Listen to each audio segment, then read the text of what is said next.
Could it be? I'm finally talking about Kirby again? What happened?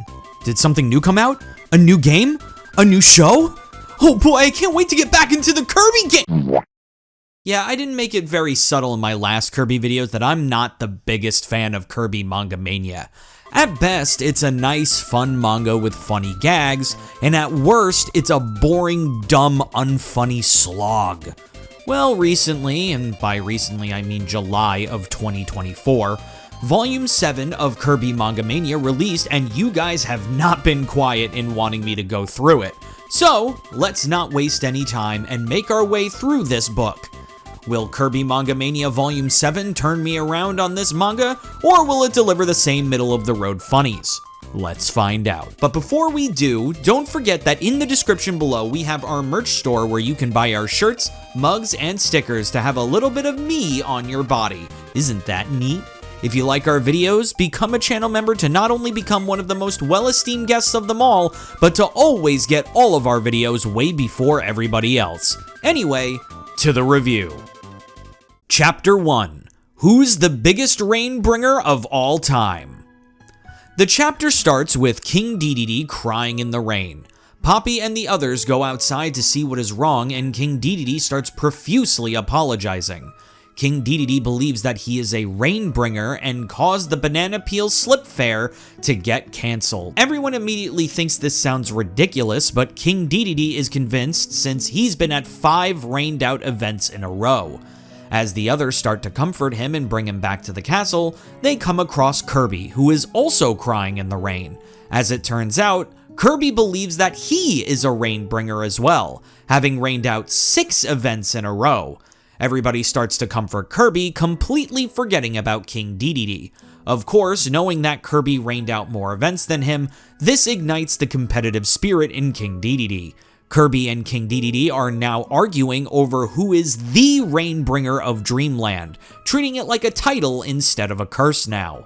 They decide to settle this by trying to make it rain for the Good Apple Fair the following week. 1 week passes, and when Kirby and Dedede show up to the fair, there isn't a cloud in the sky. Just as everybody starts to celebrate the beautiful day, Kirby and King Dedede start arguing over who is the Sunbringer for the day, ending the chapter. I see the chapters have gone back to just being short jokes with little else. I have to say, it's disappointing when the chapter just boils down to one joke that they don't explore any possibilities in. They didn't show King Dedede or Kirby putting any effort into making it rain the next week. Usually with these chapters where Kirby and King Dedede compete over something stupid, they show the lengths they are willing to go to win. Here though, nothing. With all of that in mind, Volume 7, Chapter 1 gets my rating of an F. Volume 7, Chapter 2. Parting is such sweet sorrow. The chapter starts with Kirby saying a very heartfelt goodbye to something very near and dear to him. We find out the thing he is saying goodbye to is veggie juice soda flavored potato chips. Kirby is about to eat the last chip of the last bag that he'll ever be able to get of his favorite chips. Kirby is so desperate to have these chips again, he goes to every store he can to try and get them again, only to be reassured that they are truly gone. That night, Kirby starts looking at his photo album of memories he made with those chips. He writes their name in his diary, hell, he even dreams about them. A few days later, King Dedede and Poppy notice that they haven't seen Kirby for a few days. When they check on him, they see that Kirby has fallen into a deep depression without his chips. King Dedede tries to console Kirby, but he doesn't want to hear it. To help him move on, King Dedede and Poppy buy Kirby a variety pack of chips to try and find a new favorite flavor. At first, Kirby is apprehensive, but then he starts scarfing them down like Kirby usually would. After a little cry and a whole night of potato chip eating, Kirby feels fine enough to go about life once again. The chapter ends with Kirby realizing the best potato chips are plain potato chips. Honestly, based. Now, this was more what I was talking about when I was critiquing the last chapter. This chapter takes the joke of Kirby losing a special food item and cranks it up to 11.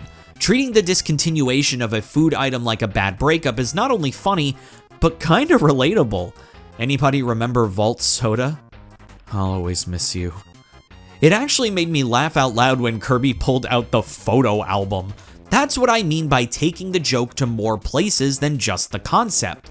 Plus, it's always nice to see DDD try to genuinely help Kirby. With all of that in mind, Volume 7 Chapter 2 gets my rating of an A-.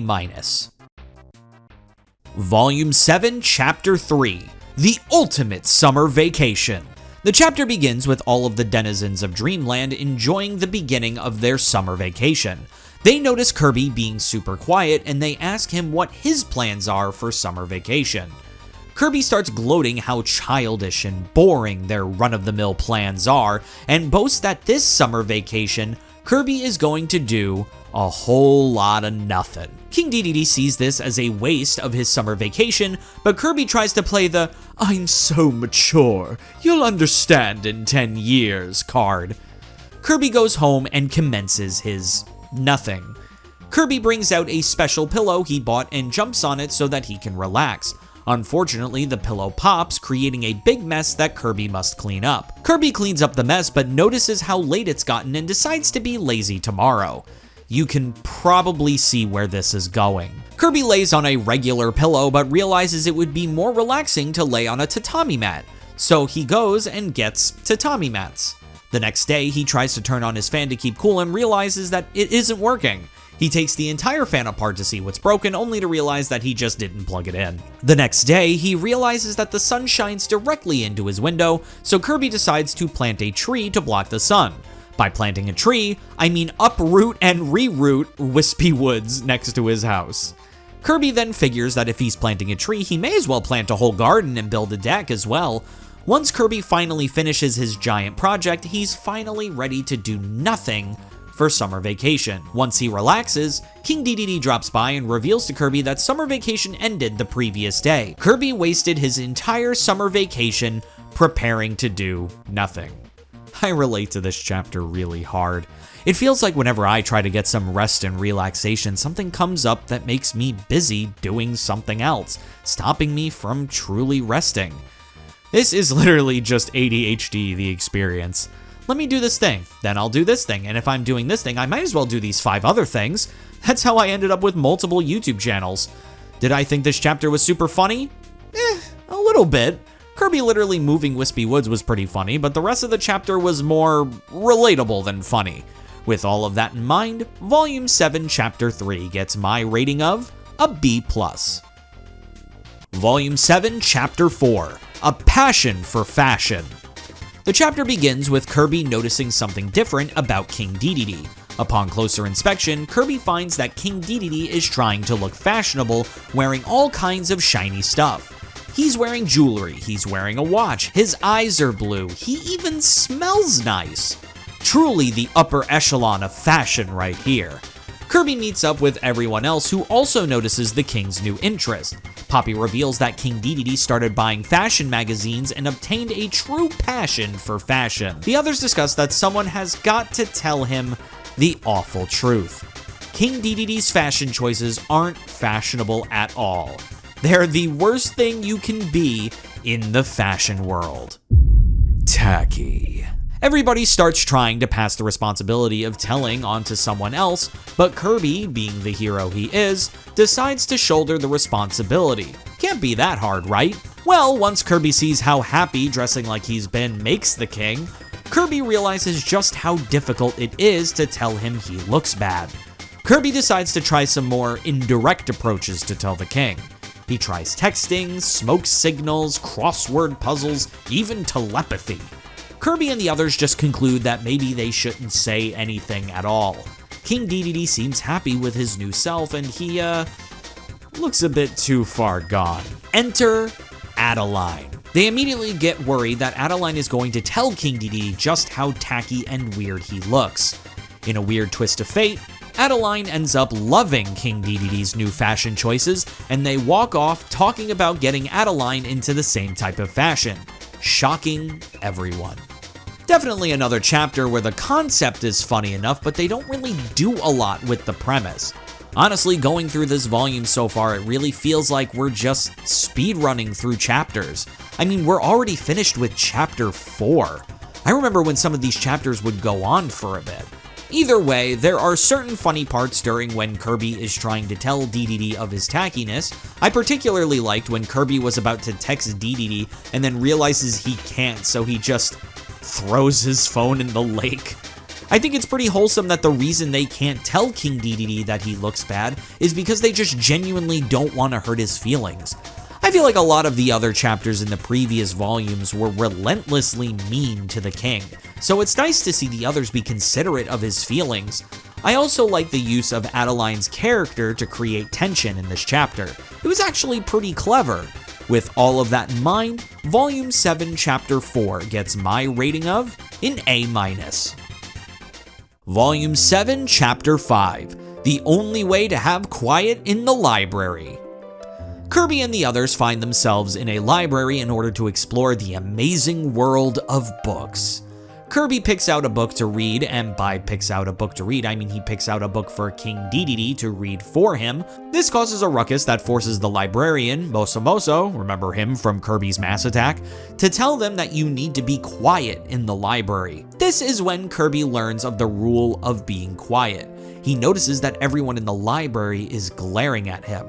This scares Kirby into silence. Unfortunately, as Kirby is one to do, situations keep popping up that keep making tons of noise. For example, this sneeze. Causing everyone in the library to continue to glare at him. Kirby gets so worked up at some point that he smashes his ringing phone with a hammer. If I had a nickel for every time Kirby destroyed his phone, whatever. King DDD shows up and tells Kirby that it's okay to make a little noise and to just chill out. This causes Kirby to become a little testy and see how much noise is too much. Breathing? Fine. Pressing a mechanical pencil? That's okay. Eating rice crackers? Crossing the line. Kirby stops testing the boundaries and actually just starts reading his book, but ends up getting so bored he falls asleep. Unfortunately, the loudest noise Kirby can make is the noises that he makes while he sleeps. Everyone in the library gets up to go and kick Kirby's ass when Kirby sleep inhales everyone in the library. Kirby wakes up to find an empty library. Inside of Kirby's tummy, we see everyone trying to break out of Kirby's stomach. Everyone other than DDD realizes, though, how quiet it is inside of Kirby's tummy and just decides to continue reading there. The chapter ends with King DDD desperately trying to get out as Kirby falls back asleep. Yet another chapter that takes its one joke and runs with it the perfect amount of ways. There wasn't really anything that was that laugh out loud funny, but I can give this chapter one thing. It makes Kirby's character a lot more bearable in a situation where he's being annoying to others. Unlike other chapters with this format, Kirby isn't being annoying for the sake of just being annoying and energetic. In this chapter, Kirby is trying to be courteous to others and is just being bad at it.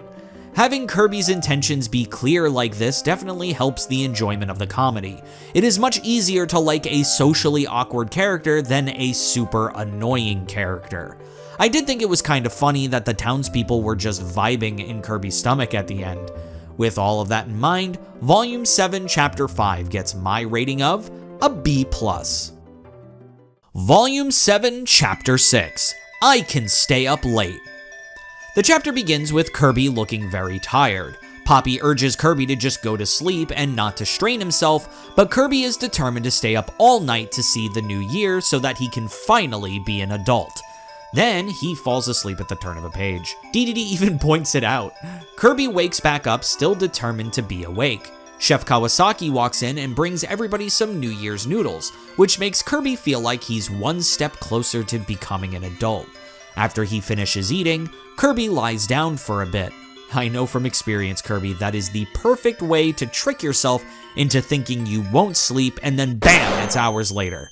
Unlike me, Kirby starts recognizing this and tries to envision himself in a life or death situation to keep himself awake, only to look delirious to others. Looking at the clock, there's only 30 minutes left to midnight. Kirby starts working out so he can desperately stay awake due to the adrenaline, but this only makes him sleepier once the adrenaline wears off. Kirby starts to give up when all of a sudden, Meta Knight appears. Meta Knight decides to help Kirby with his vow to become a grown-up and keeps him awake by challenging him to a sword duel. Kirby and Meta Knight battle and battle and battle and battle. Kirby, now fully awake, fully expects to have stayed up past midnight by now. The chapter ends with King Dedede revealing that they've been battling for months now and that it's spring. As middle of the road as some of these chapters are, I do have to say that Kirby has been a much more tolerable character in these chapters than before. Just like with the summer vacation chapter, this chapter is also very relatable. I remember the first time I stayed up all night to see the New Year's countdown with my parents, and it really was this much of a struggle. When I succeeded though, it really did feel like I made one step closer to becoming a grown-up. Don't really relate to accidentally being up for months, but honestly, this was yet another wholesome chapter, plus Meta Knight is always a treat. I really like these chapters where Kirby just acts like a kid wanting to feel more grown up. Not the best chapter, but once again, not a bad one. With all of that in mind, Volume 7, Chapter 6 gets my rating of a B+. Volume 7, Chapter 7, A Gig at Waddle Dee Cafe. Waddle Dee Cafe? Damn, we're taking things from Kirby in the Forgotten Land now? Kirby Manga Mania keeping up to date. The chapter begins with Kirby saying he got a gig working at Waddle Dee Cafe. It's almost like it's the chapter title. King Dedede and Poppy show up for lunch and King Dedede orders everything on the menu. He orders a double triple bossy deluxe on a raft, 4x4 animal style, extra shingles with a shimmy and a squeeze, light axle grease, make it cry, burn it, and let it swim. We serve hot here, sir. Kirby takes King Dedede's ridiculous order and decides to bring every food item all in one trip. Kirby seems to be struggling carrying the entire order, but he is focused on locking in. King Dedede starts stressing over Kirby potentially dropping his food, but gets relieved when Kirby asks a Waddle Dee for help. The Waddle Dee runs over just to wipe the sweat from his brow and then leaves him to continue.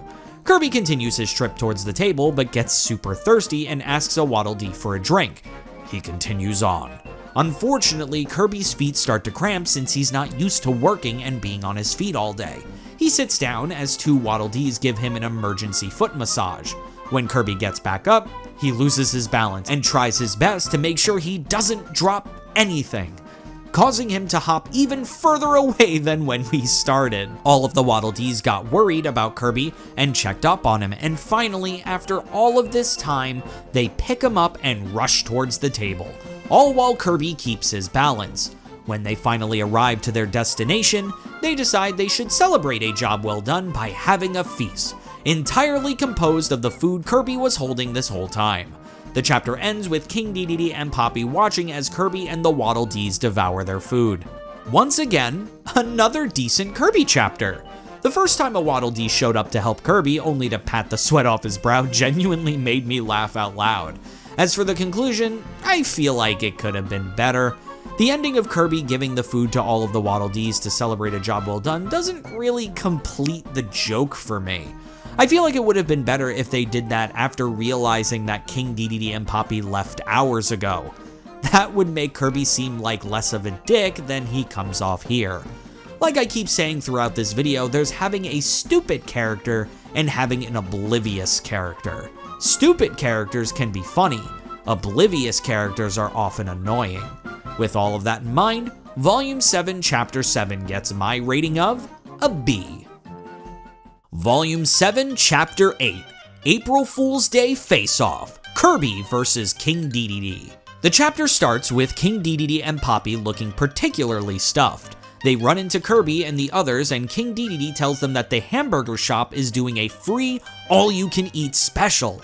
Kirby and Rick jump on the opportunity and proceed to eat as much as they possibly can. The owner of the restaurant yells at Kirby saying that he'd better be able to pay for all the food, and that's when King Dedede and Poppy appear again, showing that their big bellies were actually big balloons.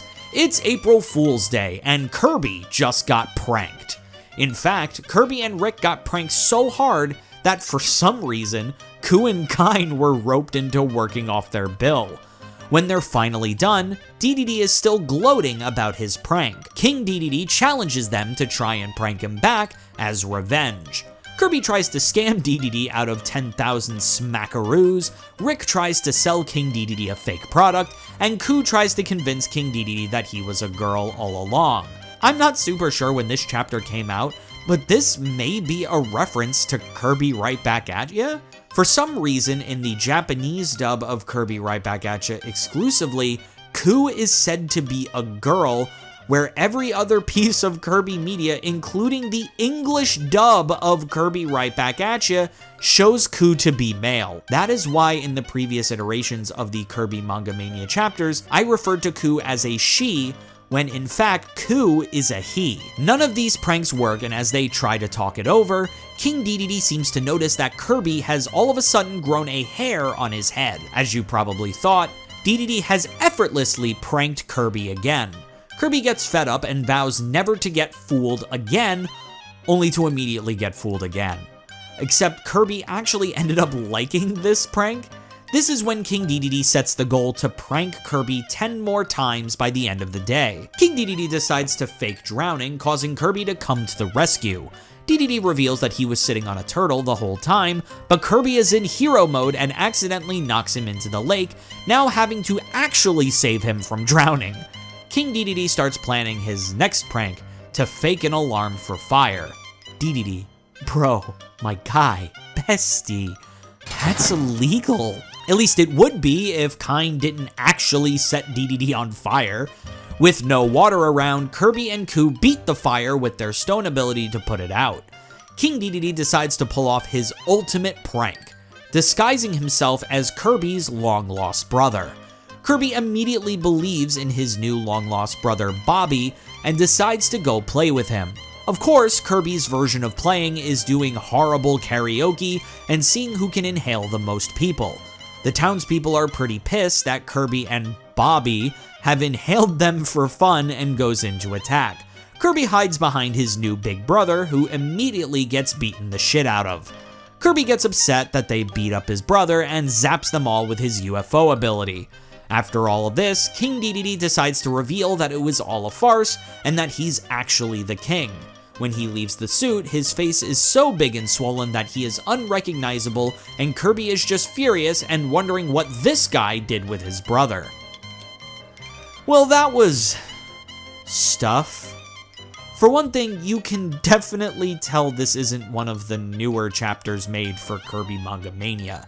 This is one of the chapters from the first run of these comics. For those who forgot, Kirby Manga Mania started out as a compilation of the best chapters from a Japan-exclusive manga, Kirby of the Stars, the story of DDD who lives in Poo-Poo-Poo. You can definitely tell from the art style that this is an older chapter because the art looks significantly worse. Not only that, but the story is all over the place. This chapter didn't know what story it wanted to tell. At first it was about Kirby and the others wanting to get revenge on King DDD for pranking them, and then turned into King DDD failing at pranking them? It's almost like halfway through the chapter the author realized, wait, I'm supposed to be torturing DDD, not making him win, and decided to change the narrative. I think this chapter would have been much better if the story was that King DDD was an amazing prankster and effortlessly pranks Kirby and the others, and the story itself was Kirby trying to successfully prank DDD back. From that point of the chapter on, it just feels unnecessarily dumb and out of place with the first half. Not only that, but this chapter just isn't funny. This chapter is more concerned with having the characters be excited and making funny faces than actually telling a decent joke. With all of that in mind, Volume 7, Chapter 8 gets my rating of a D. Volume 7, Chapter 9, Kirby forms the Rescue Squad? The chapter begins with Kirby and his friends having some fun at the beach. Kine especially is having an amazing time. Kirby then sees a Waddle-Doo on a bodyboard and Kirby decides that he wants one, whacking Kine unconscious with a hammer to use him as one. Kirby, what the hell? Kirby ends up whacking King DDD right in the head with Kine, causing him to pass out and fall underwater. Poppy yells out for help since the king is drowning, and Kirby inhales everyone in the ocean and also some of the ocean, almost drowning everybody in the process. Poppy performs chest compressions on the king and he spits out the water from his lungs, which Kirby then uses to clean his ass. What the fuck, Kirby? Believing he rescued the king, Kirby gets addicted to the idea of rescuing people. Of course, he rescues people in this annoying Kirby way, like helping Ku get out of the sun by getting him a parasol. He doesn't give Ku the parasol, he decides to perform a rain dance with it. Kirby also gets Ku something cold by turning King Dedede into an ice cube. When Kirby sees that no one else needs rescuing, he decides to create emergencies to help people out. He digs holes for people to get stuck in, he unburies King Dedede who's trying to be buried in the sand, and worst of all, he causes a typhoon in the water in order to save anyone who may be drowning in it. Don't forget the ice, fireballs, and bombs that Kirby throws in too. What the fuck, Kirby? Kirby saves King Dedede and Poppy, and the chapter ends with a job well done? Honestly, I hated this chapter. Kirby is downright villainous in this chapter, and it's just not funny. Kirby literally just goes on a massacre just for the sake of his ego. Hell, King Dedede was just trying to enjoy his day at the beach, and instead almost drowns twice, gets bombs and fire thrown at him, gets frozen, and falls in a hole. King Dedede wasn't being a bully, King Dedede wasn't scheming, King Dedede wasn't trying to trick anybody, he was just minding his own business. Due to the fact that we see King Dedede getting punished without deserving it, and Kirby acting so villainous and malicious the entire chapter, it removes all comedy from the chapter. The only joke that got a chuckle out of me in this chapter was King Dedede all of a sudden giving a testimonial on TV about the rescue squad saving him, but that was more because it came out of left field and was surreal, more so than it actually being funny. With all of that in mind, Volume 7, Chapter 9 gets my rating of an F.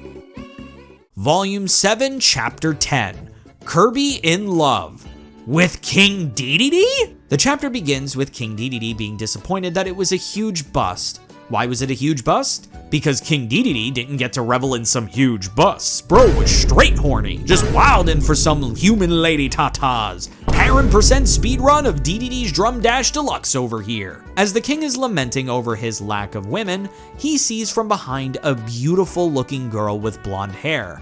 King Dedede immediately falls in love with this mysterious girl and chases after her. We see the mysterious girl talk with Rick, Ku, and Kine, only to reveal that the mysterious girl is in fact Kirby. Turns out Ku and Kirby are going to be performing Romeo and Juliet as the two main leads. Rick says it'll never work since Kirby doesn't love anything other than food. You know actors aren't their characters, right, Rick? What are you, all of Twitter? King Dedede is still on the hunt for this woman, but Poppy gets worried that if she sees the king's ugly face, she'll get scared off. Poppy then remembers that he bought a love potion for just such an occasion. They pour the potion on a bunch of apples and plan to give it to the girl. Of course, now that food is involved, Kirby shows up and inhales all of the apples, making him fall head over heels for King Dedede. Kirby tries to give Dedede a little smooch, but ends up eating him a little bit. I don't know, King Dedede, some people might be into that. Kirby then decides to knit Dedede a scarf. No, Kirby, have you never heard of the sweater curse? Kirby continues to act all lovey-dovey towards the king when Kirby decides to go look all nice for him.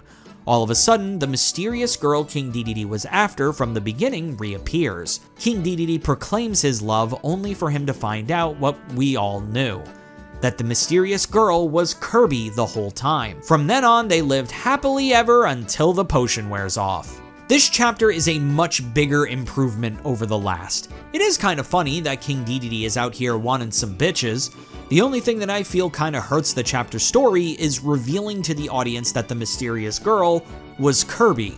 I feel like revealing that too early took away from the punchline of the king finding it out for himself. It would have been way funnier for us to find out alongside of King Dedede instead of him finding out way after. It's a pretty okay chapter all things considered, just wish it was a little bit more funny. With all of that in mind, Volume 7, Chapter 10 gets my rating of a B. Volume 7, Chapter 11. Diving into The Little Mermaid. Sounds like an innuendo. Kirby is adapting The Little Mermaid now. Let's see if they do it justice or if they just make it dumb. The chapter begins by introducing us to our beautiful mermaid princess, Kirby. They also introduce their 5 mermaid sisters, Rick, Ku, Kine, Pitch, and Nago. Kirby longs to see the surface world. When she travels to the surface, she sees a giant ship. There, she sees a handsome prince. That is, Prince Dedede. But who cares about that? There's also a giant pile of food right next to him. It's love at first sight.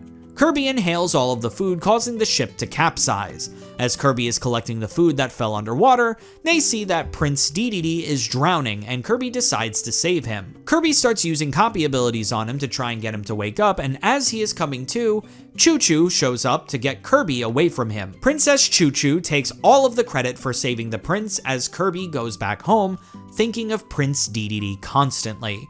Kirby gets the idea to ask the Sea Witch to make her human so they can see the prince again.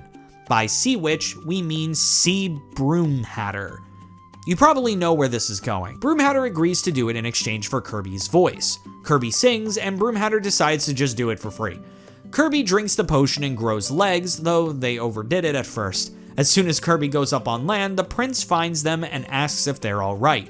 It's only now that Kirby is this close to the prince that they realize the prince is real ugly.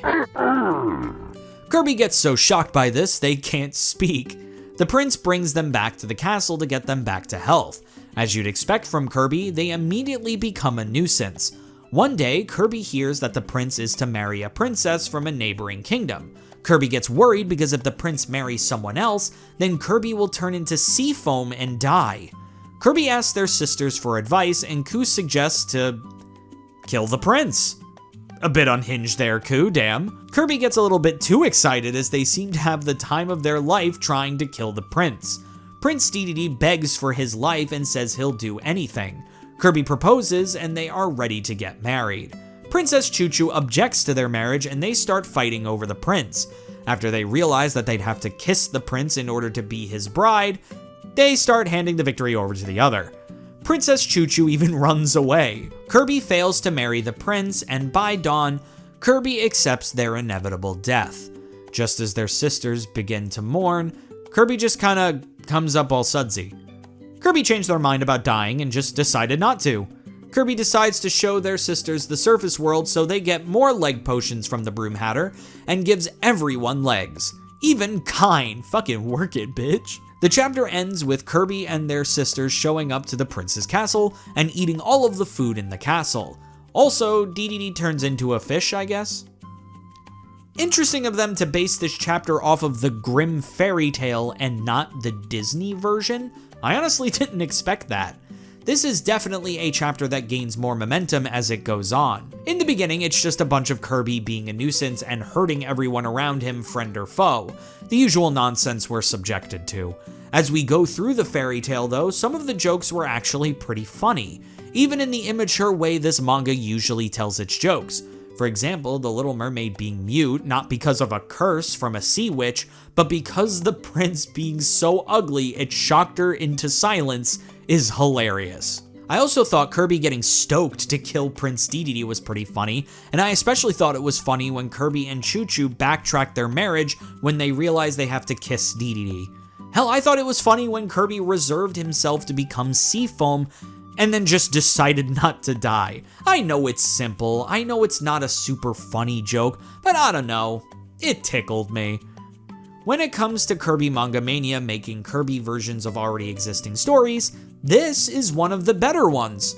With all of that in mind, Volume 7, Chapter 11 gets my rating of an A. Volume 7, Chapter 12, The Grateful Poloff. The chapter begins with King Dedede and Poppy celebrating that they finally caught the pest that has been ruining their garden, a Poloff. King Dedede makes an offhand comment saying he'd rather Kirby inhale all of the carrots than Poloff take one bite of each of them, and almost like summoning the devil himself, Kirby overhears it and inhales the whole garden. While inhaling the garden, Kirby accidentally almost inhales Polloff. After asking if he's food and getting a negative answer, Kirby spits out Polloff to the great beyond, inadvertently saving Polloff from King Dedede. This causes Polloff to see Kirby as some sort of hero and feels the need to repay him. Polloff overhears Kirby saying that he was still hungry, so he steals Rick's ramen and accidentally spills it all over King Dedede. This doesn't stop both Kirby and Rick from licking the ramen from King Dedede's hideous face. After his meal, Kirby goes off to take his afternoon nap, and as he does, Polloff plans on making it as comfortable a sleep as possible. What better way to get comfy sleep than to get a comfy pillow full of feathers? Polloff decides to shave a bunch of feathers off of Ku to use for said pillow. King Dedede catches Polloff and traps him in the pillow sack. A pissed off Ku catches up with Dedede and asks to see the contents of the bag. When Dedede opens it to show that he's caught Polloff, we instead see all of Ku's feathers. As Ku beats the crap out of King Dedede, Polloff escapes again to try to repay Kirby. When Polloff finds Kirby, he wakes up complaining of a stiff back from sleeping funny. Polloff jumps on Kirby's back and starts giving him a massage. King Dedede sneaks up to finally catch Polloff, but Kirby is having such a great massage that he starts singing. The chapter ends with Kirby happy, Polloff happy to help, and King Dedede suffering as usual. Out of all of the chapters in this volume, I think this one is the most nothing chapter of them all. Much like some other chapters from other volumes of Kirby Manga Mania, I struggled to find anything to say about this one. There wasn't anything I particularly liked about this chapter, but there isn't anything I particularly hated either. The only reason it gets a below average rating is because there wasn't a single joke in this chapter that made me laugh. Stuff just happens and then it ends. No room for funny ha-has. With all of that in mind, Volume 7, Chapter 12 gets my rating of a C. Volume 7, Chapter 13, The Submarine Scare. The chapter begins in the deep sea where Sweet Stuff is swimming around being a big ol' scaredy cat. Bro, you were a boss in 3 Kirby games, get it together. As he's swimming around, he happens upon a spooky looking shipwreck. This scares Sweet Stuff so much that he swims all the way to the surface. He tells the denizens of Dreamland about the shipwreck, which gets King Dedede dreaming of treasure and Kirby dreaming of food. King Dedede and Poppy get a submarine prepared for them and they embark on their adventure. Not before Kirby and the others try to stuff themselves into the submarine though. The king tells them that they can't come, but Kirby makes a very all-consuming argument. King Dedede lets Kirby in and he just becomes his usual annoying Kirby self. When they finally get to the sea floor, they find the shipwreck, only to see that this whole trip was for nothing, since the shipwreck was actually just a model ship. Kirby decides since they're down here to take a stroll on the seafloor, forcing control of the wheel. Of course, he's Kirby, so he crashes the submarine into a wall.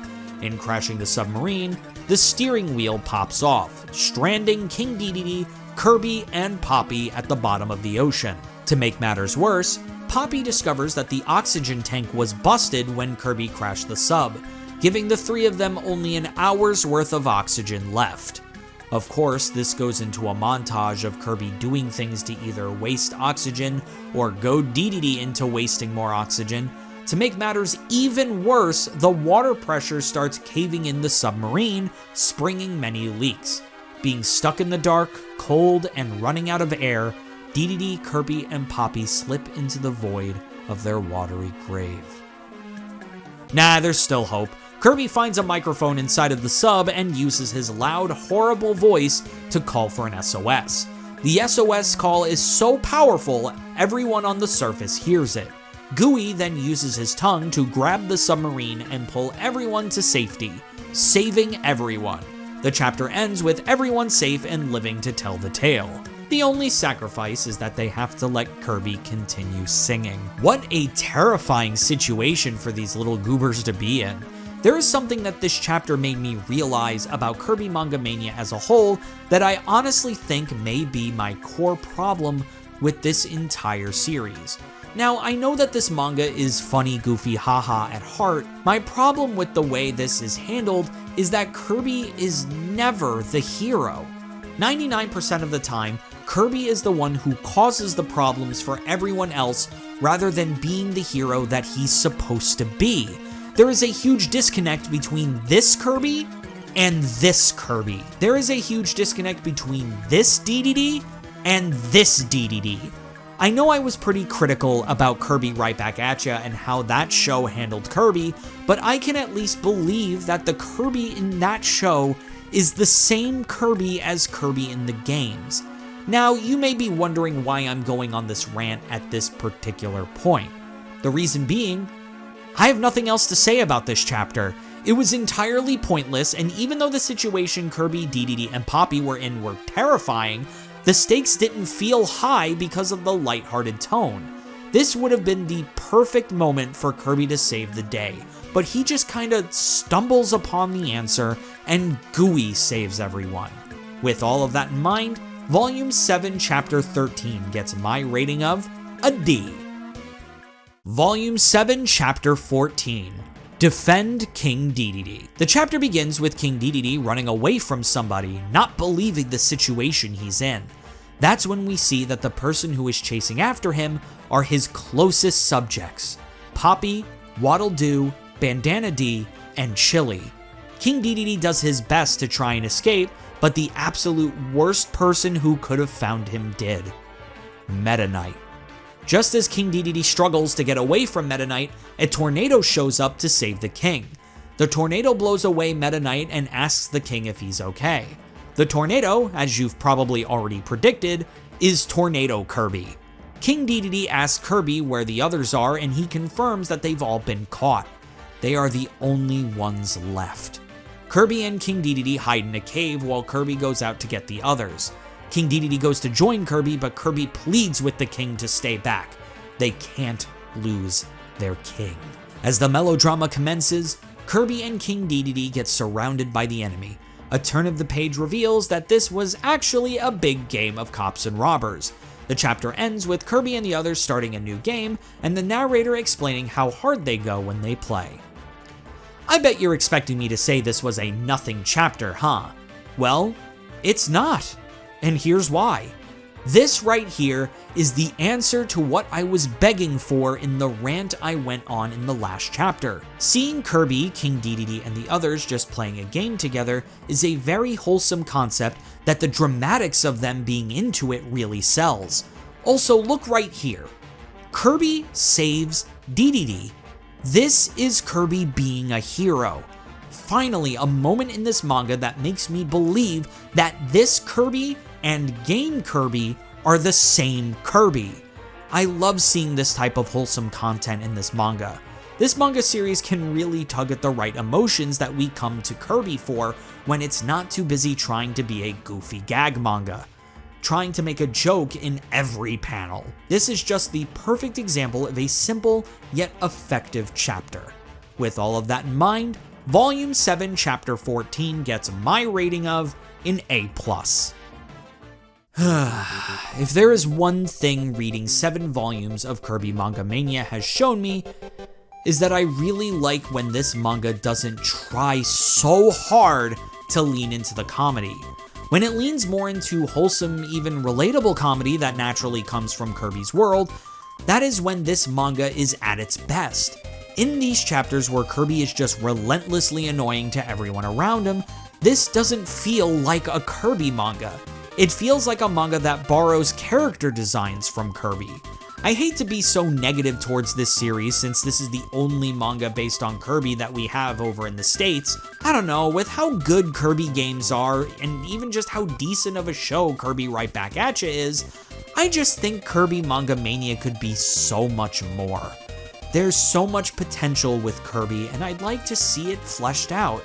I'm not asking for Kirby Manga Mania to turn into a lore-heavy sci-fi fantasy. I'm just saying that there are plenty of comedic opportunities within Dreamland as it is without having to resort to cheap gags.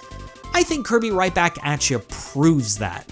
There are good chapters, don't get me wrong, but the amount of just okay, bad, or nothing chapters heavily outweighs the good. So far, the only great chapter in this entire series so far has been the chapter about King Dedede and his hammer at the end of Volume 6. With all of that in mind, Kirby Manga Mania Volume 7 gets my overall rating of a B-. If that sounds a bit high for the negativity I just spouted, a B- on my scale is a 5 out of 10. Can't get any more mid than that. Thank you everybody so much for watching today's video and our brief return to the Kirby Retrospective. If you like what you saw, please like, comment, and subscribe if you want to see more videos like this one, and hit that bell so you don't miss a single video. A very special thanks to Andrew's Retro Games for being our very faithful channel members. As for Kirby Manga Mania, Volume 8 releases July of 2025, so you know that I'll be here again when the new volume releases. With that, I'm Bottles, and I bid you, my well-esteemed guests, adieu.